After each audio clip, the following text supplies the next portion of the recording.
Hello learners. So we've been discussing about the question of tribunals accepting amici submissions, and in this video we will be looking at whether the tribunal has to follow the procedure that was set by Free Trade Commission. So actually Free Trade Commission on 7th October 2003 had come up with the statement. Among other things, one of the things that were covered in the statement related to accepting amici submissions, and in that context FTC stated that the tribunals has a discretion to accept MSA submission. After stating this, FTC had clarified that this is merely a recommendation on the part of the tribunal and the disputing parties, and it's not legally binding.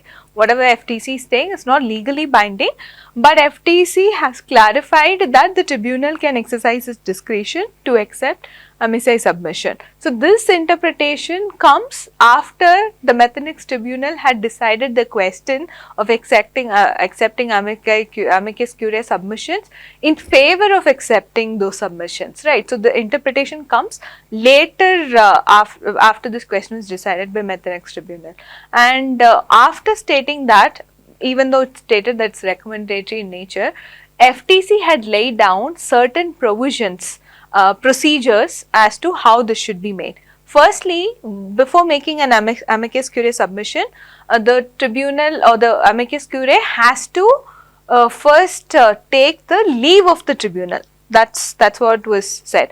After taking the leave, it has to make an application in a particular format. So what is the format? FTC stated that the application should be made in writing, it should be dated, it should be signed by the person filling the application, and it should also contain the address and other contact details of the applicant. And this FTC has one more requirement, that is with regard to the length of the application. Apparently it should not be more than 5 typed pages, and the application or the application of leave to the tribunal should contain certain description with regard to the membership status and the legal status of the applicant, whether it is a company, it is a trade association, or if it is a non-governmental organization, that has to be described in the application, and also a statement with regard to the general objectives, the nature of the activities of the applicant, and if the applicant has any parent organization. The parent organization may exercise direct control or indirect control, whatever it is, that's the same has to be mentioned in the application of leave, and it should also disclose whether the applicant has any affiliation with any of the disputing parties. That could be a direct connection or could be an indirect connection.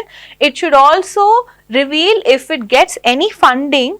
It could funding from either a government or a person, individual person, or even an organization, or not just funding, any form of assistance. It could be financial or other assistance while preparing the amicus curiae submission. That also has to be disclosed in the application for leave.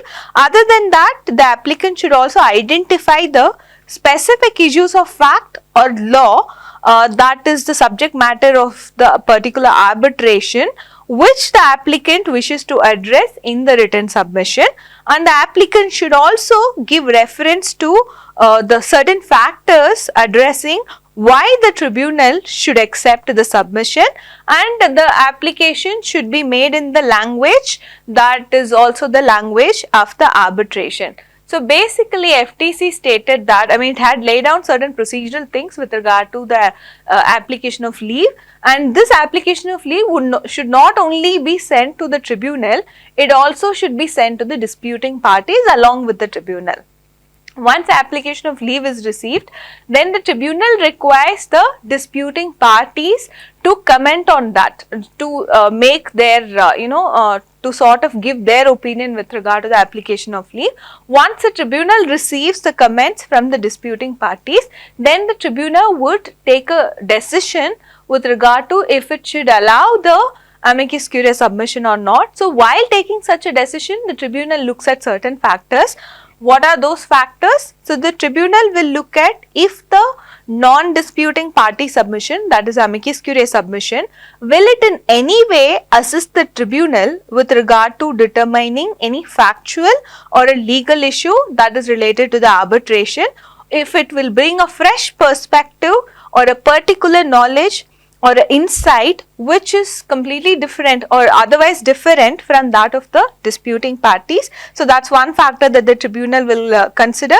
The other factor the tribunal will also consider is whether the non-disputing party submission will address any matters that is within the scope of the dispute, and also see if the submission made by the non-disputing party, if it has significant interest in the arbitration, and if the non-disputing party having a significant interest in arbitration would result in conflict of interest, right? So that makes it one of the factors to be evaluated. Also, the tribunal will look at whether actually the subject matter of the arbitration, is it something in the public interest or not. So that is also one of the factors that the tribunal will look at. Once a tribunal looks at or takes a decision with regard to accepting the amicus submission, then a date is set wherein the disputing parties would respond to the written submissions of amicus curiae as well. So this is actually the procedure, an elaborate procedure that was laid down by Free Trade Commission, and the Free Trade Commission had also clarified it is recommendatory in nature and not something legally binding as well. So interesting thing here is FTC again had come up with this, even with Mexico's own domestic clause not allowing the receipt of amicus curiae submission. So maybe this talks about the power play that exists within the Free Trade Commission as well, or maybe it is a Mexico that had brought the recommendatory nature in the context of the amicus curiae procedure, the procedural aspect of amicus curiae submissions.